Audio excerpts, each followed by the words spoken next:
मित्रांनो नमस्कार. सर्वांचं स्वागत आहे नायक अकॅडमीच्या ऑनलाईन प्लॅटफॉर्मवरती. आपलं परत मनापासून स्वागत करतो. बघा मित्रांनो, नेक्स्ट व्हिडिओ आहे ॲट द बॉटम अप. आता बघा, ॲट द बॉटम अप म्हणजे काय? बॉटमला आपण केव्हा ठेवतो एखाद्या व्यक्तीला, किंवा खाली केव्हा ठेवतो? जेव्हा त्याने काहीतरी मिस्टेक केली असेल. आता बघा, इथे जर बघितलं, to be mainly responsible for, असं त्याचं मिनिंग होतं इंग्लिशमध्ये. प्रामुख्याने जबाबदार असणे. ते सगळे लोक कोणाला रिस्पॉन्सिबल धरत आहे? या कार्यकर्त्याला. कारण की त्याने काहीतरी मिस्टेक केलेली आहे. मग लक्षात ठेवायचं, ऍट द बॉटम अप म्हणजे आपल्या मित्रापैकी जर आपण एखाद्या मित्राला जेव्हा समजा बॉटमला ठेवतो, खाली ठेवतो, याचा अर्थ काय? की त्याने काहीतरी गडबड केलेली आहे. मग लक्षात ठेवायचं की ऍट द बॉटम अप म्हणजे काय? To be mainly responsible. Next idiom बघूया, ऍट अ लॉस. आता मला सांगा, ऍट अ लॉस कोणाला म्हणणार आपण? ऍट अ लॉस कोणाला म्हणणार बेटा? ऍट अ लॉस जेव्हा म्हणणार आपण, की जेव्हा आपण म्हणतो ना की बा तुझं मेमरी गेलं का, लॉस झालं का, येते का लक्षामध्ये? म्हणजे याचा अर्थ काय? वरचा मजला खाली झालेला आहे का? ऍट अ लॉस म्हणजे काय? To be unable to decide. म्हणजे काय झालेलं आहे? जेव्हा वरचा मजला खाली झालेला आहे, किंवा आपण म्हणू शकतो तो लॉस झालेला आहे, तर लक्षात ठेवणार आपण की तो डिसाइड घेऊ शकत नाही, कुठलं डिसिजन घेऊ शकत नाही. मग लक्षात ठेवणार आपण की ऍट अ लॉस म्हणजेच काय?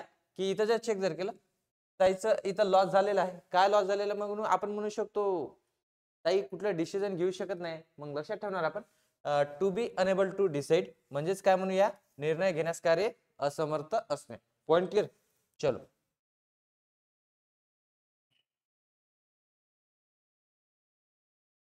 महत्वाची इडियम आहे डॉगर्स ड्रॉन. बघा, ऍट अ डॉगर्स ड्रॉन म्हणजे काय? ड्रॉन म्हणजे काढणे, डॉगर्स म्हणजे तुम्हाला माहित असेल ते खंजीर. ॲनिमल मूवी बघितलं असेल तुम्ही, त्याच्यामधला तो शेवटचा सीन दिसत आहे की नाही? जेव्हा तो रणवीर कपूर जो आहे समजा, तो डॅगर्स काय करतो? ड्रॉन करतो. याचा अर्थ काय झालेला आहे? तिथं संबंध हे प्रेमाचा आहे का? नाही. तर तिथं संबंध कशाचा? कटू संबंध आहे. रिलेशन हे काय रे? कटू आहे. चेक करून घेतलं, टू हॅव बिटर इनिमिटी म्हणजे लक्षात ठेवणार आपण, जेव्हा डॅगर्स ड्रॉन केला जातो, याचाच अर्थ काय झालाय? तिथं युद्धाची परिस्थिती आहे. तिथं चांगलं आपण काय म्हणू शकतो? वातावरण आहे, किंवा आपण म्हणू शकतो की कटू संबंध असणे. लक्षात ठेवणार मग ऍट अ डॉगर्स ड्रॉन म्हणजे काय? की कटू संबंध किंवा टू हॅव बिटर इनिमिटी. ठीक आहे, चला नेक्स्ट इडियम बघा, ऍट लार्ज. At large. आता ऍट लार्जचा अर्थ होतो टू कीप अनचेंड. बरोबर आहे? ऍट लार्जचा अर्थ काय होतो? टू कीप अनचेंड म्हणजेच काय म्हणू शकतो आपण? खुले सोडणे.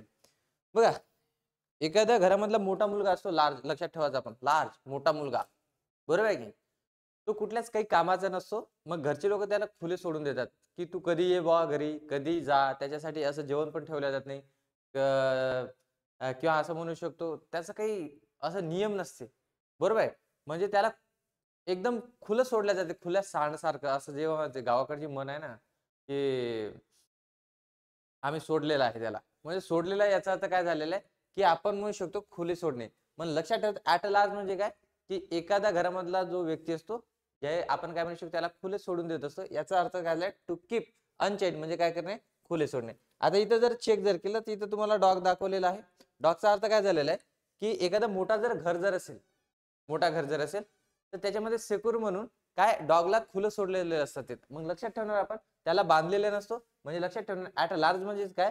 की खुले सोडणे किंवा टू कीप अनचेंड, मोकळे सोडणे, असं त्याचं मिनिंग होतं. चला बेटा, समोरची इडियम चेक करा, at a sea. At a sea आपण सुरुवातीला पण बघितलं होतं, स्टार्टिंगला पण बघितलं. ऍट सी चा मिनिंग काय होतो? ऍट सी म्हणजे काय? Applied to a person confuse म्हणजे निर्णय घेण्यास कार्य असमर्थ असणे. याच्या अगोदर ती आपण एक इडियम चेक केली होती, याला सिमिलर आहे ती. ऍट अ लॉस म्हणजेच काय असेल? ऍट लॉस झालेला आहे, अर्थातच काय तो काय म्हणू शकतो आपण? डिसिजन घेऊ शकत आहे का? नाही, डिसिजन घेऊ शकत नाही, याचा तो कन्फ्यूज आहे. मग लक्षात ठेवणार, अप्लाइड टू अ पर्सन काय असेल? कन्फ्यूज, निर्णय घेण्यास काय असेल? असमर्थ असणे. बघा, आता हा मूवी बघितला असेल तुम्ही, ऍपल पाय ऑर्डर. हे एका जहाजामध्ये असतात, समुद्रामध्ये ती जहाज अशी आपण म्हणू शकतो. हा मूवी तर एक्झॅक्ट मला आठवत नाही, पण तुम्हाला जर लक्षात येत असेल तर समजून घ्या, की सगळीकडे पाणीच पाणी असतं समुद्रामध्ये. हे दोघच असतात तिथं. कोण? एक टायगर आणि तो समजा काय ऍक्टर दिलेला. त्यांना कुठं जाव काही कळतच नाही. मग इथं म्हणू शकतो आपण की ते सगळं कन्फ्यूज झालेले असतात.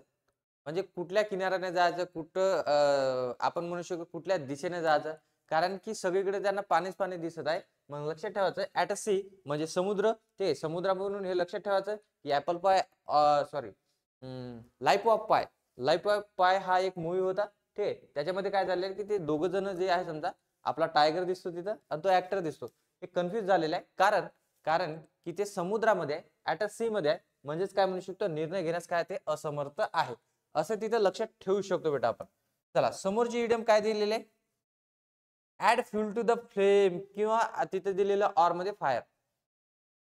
म्हणजे याचा अर्थ काय झालं, टू मेक मॅटर वर्स. टू मेक मॅटर काय वर्स. टू मेक मॅटर वर्स जेव्हा असतो, याचा अर्थ काय होतो बेटा,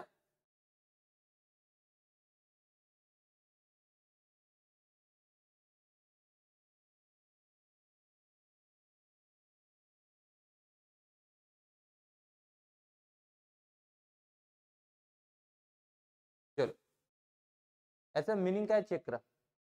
ऍड फ्यूल, चेक करून घ्या रे. आता क्लिअर आहे. Add fuel to the flame or fire. Meaning होतं याचं, टू मेक मॅटर वर्स. म्हणजेच काय झालेलं आहे, प्रकरण आणखी वाईट काय करणे तिथं करणे, किंवा आपण म्हणू शकतो शिगळवणे.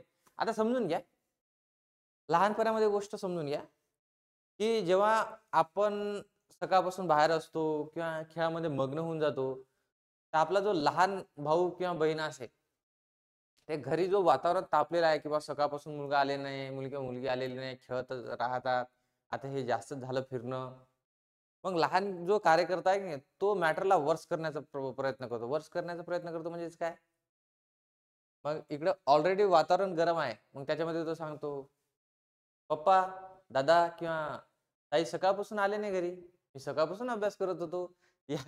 याचा अर्थ काय होतो, की तो मॅटर काय करत आहे, वर्स करत आहे. म्हणजे तो आगीत तेल टाकत आहे.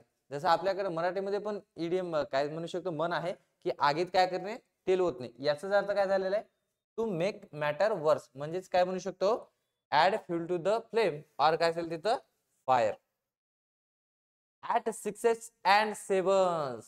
आता चेक करून घ्या बेटा, आपण ऍट 6s and 7s बघत आहे इथं. याच्या अगोदर की आपण एक इडियम बघितलेली आहे, ऍपल पाय ऑर्डर. ऍपल पाय ऑर्डरचा मिनिंग काय बघितलं होतं आपण, परफेक्ट ऑर्डर किंवा गुड कंडिशन बघितलं होतं. पण ही इडियम अपोजिट आहे तिला, ऍट 6s and 7s. तिथं आपण बघितलं होतं की मुलींची रूम हे कशी असते, एकदम नीटनेटकी असते, व्यवस्थित सगळं वस्तू तिथे ठेवलेल्या असतात. पण इथं चेक करा, ऍट 6s and 7s म्हणजे काय, इन डिसऑर्डर, म्हणजे अव्यवस्थित असणे किंवा विस्कळीतपणे तिथं काय असेल रे वस्तू असेल. आता चेक करा, कार्यकर्ता जर बघितलं, इथं तुम्हाला दिसत आहे मोबाईल दिसत आहे, त्याच्यानंतर हे कपडे कुठं पडलेले आहे, त्याच्यानंतर इथं चेंडू दिसतो, बरोबर आहे. त्याच्यानंतर जर बघितलं तर इथंच काहीतरी कपडे वगैरे दिसत आहे, हे लक्षात येते आपल्याला. म्हणजे ही मुलांची रूम आहे, ऍट 6s and 7s. म्हणजे सगळं अस्तव्यस्त आहे, किंवा आपण म्हणू शकतो इन डिसऑर्डर मध्ये आहे. कुठल्याच परफेक्ट ऑर्डर मध्ये ते ठेवलेले आहे का, नाही. ऍट 6s and 7s म्हणजे इन डिसऑर्डर. आणि ऍपल पाय ऑर्डर म्हणजे काय रे, लक्षात ठेवणार आपण तिथं परफेक्ट कंडिशन किंवा परफेक्ट ऑर्डर मध्ये ते ठेवलेलं असेल. हे पण आपल्याला लक्षात ठेवायचं आहे, दोन्ही इडियम एकमेकाला काय असेल ते अपोजिट असेल. Assume years. Assume years. आता तुम्ही लहानपणामध्ये ती कथा ऐकलं असेल, बरं. काय कथा आहे, की जेव्हा समजा एक व्यक्ती जंगलात जातो, ठीक आहे. त्याच्यानंतर त्याला हरण भेटते, ससा भेटतो. मग ससाला जेव्हा समजा विचारतो तो, किंवा या जंगलाचा राजा कोण, तर ससा काय सांगत असतो, की त्याला वाटतं की हा व्यक्ती नवीन आहे, तर ठीक आहे, थोडं बडई मारून घ्यावं. मग तो म्हणत असतो की या जंगलाचा राजा मीच आहे बा, मी व्हाईट आहे, मी सुंदर आहे, दिसायला पण चांगला आहे, या जंगलाचा राजा कोण आहे, मी आहे. पण तो ऍक्च्युअली मध्ये असतो का, नाही. तसं तुमच्या लायब्ररी मधले पण जो सिनियर जस्टिस असतो, बरोबर आहे की नाही, तो सांगत असतो की मी एवढ्या एक्झाम दिल्या, एवढ्या मेन्स दिलेल्या आहे, बरोबर आहे. स्वतःला तो आपण म्हणू शकतो बडई मारत असतो. म्हणजे काय म्हणू शकतो, टू प्रिटेंड सुपेरियरिटी. म्हणजेच काय झालेलं आहे इथं, म्हणजेच काय, स्वतःला सुपेरियर दाखवणे. पण तो ऍक्च्युअल मध्ये आहे का, मग मला सांगा. जंगलाचा राजा जर बघितलं, आय एम अ लॉयन जर म्हणत असेल, कोण, आपला ससा भाऊ, बरोबर आहे. तर ऍक्च्युअल मध्ये तो आहे का, नाहीये. मग लक्षात ठेवणार आपण, अज्युमेअर्स आहे ते, फक्त काय असेल तिथं, अज्युमेअर्स असेल. लक्षात घेऊया आपण. चलो, समोरची इडियम चेक करा बेटा. Argus I. आता चेक करा, अर्गस आय म्हणजे काय, केअरफुली किंवा ऑब्झर्वंट. बघा, तुमच्या लॅबमध्ये लायब्ररीमध्ये एखादा मुलगा असतो किंवा मुलगी असते की तिला किंवा त्याला सगळं माहित असते. कोण माझ्या मागून जात आहे, कोण येत आहे. म्हणजे जरी तो तिथं राज्यशास्त्र वाचत असेल, पण साईडचा काय वाचत आहे, इकडच्या साईडचा काय वाचत आहे, असं सगळं त्याचं लक्ष असते. कोण बाहेर गेला, बरोबर आहे, कोण येत आहे, हे सगळे ज्याचं लक्ष असते म्हणजे आपण काय म्हणू शकतो ऑब्झर्वंट आहे, केअरफुल आहे. आता इथं बघा अर्गस नावाचं एक पात्र आहे. हा ग्रीक कथेमधला आहे. अर्गस नावाचा एक मुलगा आहे, की असं समजलं जात होतं की त्याला 100 डोळे आहेत. त्याला काय रे 100 डोळे आहेत. मग काय होते की एक गाय आहे ती प्रेग्नेंट असते. तिला आपण म्हणू शकतो वासरू वगैरे तिथं होणार होतं. तर काय होतं की बा सगळे लोक शेतामध्ये किंवा आपण असं म्हणू शकतो कामाला वगैरे जाणार आहे. तर गाईजवळ कोणाला ठेवायचं बा? तर गाईजवळ कोणाला ठेवायचं तर अर्गसला ठेवायचं. कारण कारण की अर्गस जर बघितलं केअरफुली आहे, ऑब्झर्वंट आहे. त्याचे 2 डोळे झोपले तरी तो म्हणू शकतो की त्याचे 98 हे काय असेल रे आयज काय असेल तिथं ओपन असेल. कारण की तिथं म्हटलेलं आहे की अर्गसला जवळपास जर बघितलं तर 100 डोळे बा एवढं तो केअरफुली आहे. म्हणजे जरासं काही झालं तरी तो लगेच काय करेल आपल्याला कळवेल. म्हणजेच काय म्हणायचं आपल्याला की अर्गस आय म्हणजेच काय केअरफुल किंवा ऑब्झर्वंट म्हणजे सावध किंवा काळजीपूर्वक असणारा. पण का तसंच आपल्या लॅबमध्ये असतो तो एक कार्यकर्ता लक्षात ठेवायचा किंवा आपल्या एखाद्या फ्रेंड सर्कल मधला आपला फ्रेंड लक्षात ठेवायचा. चलो समोर जाऊया आपण अर्गस आय केअरफुल किंवा ऑब्झर्वंट लक्षात ठेवा तिथं. बघा ऍट अ स्टोन्स थ्रो. बघा ऍट अ स्टोन थ्रो म्हणजे काय लक्षात राहणार इथं व्हेरी क्लोज किंवा खूप जवळ. बघा एखादा स्टोन आपण जेव्हा फेकतो तो खूप जास्त दूर जात नाही. बरोबर आहे. खूप जवळ जाऊन पडतो. बरोबर आहे.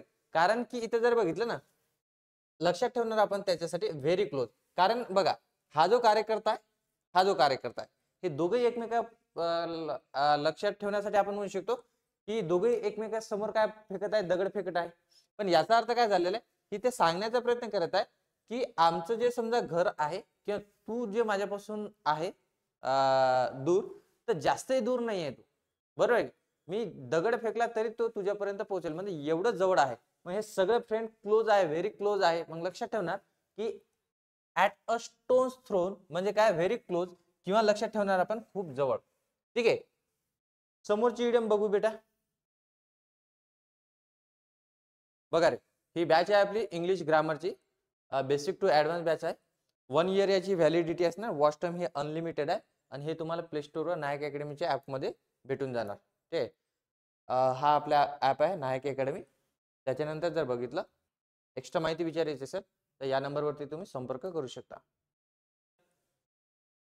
चला तर मित्रांनो नेक्स्ट लेक्चरमध्ये भेटूया. तिथपर्यंत जय हिंद जय महाराष्ट्र.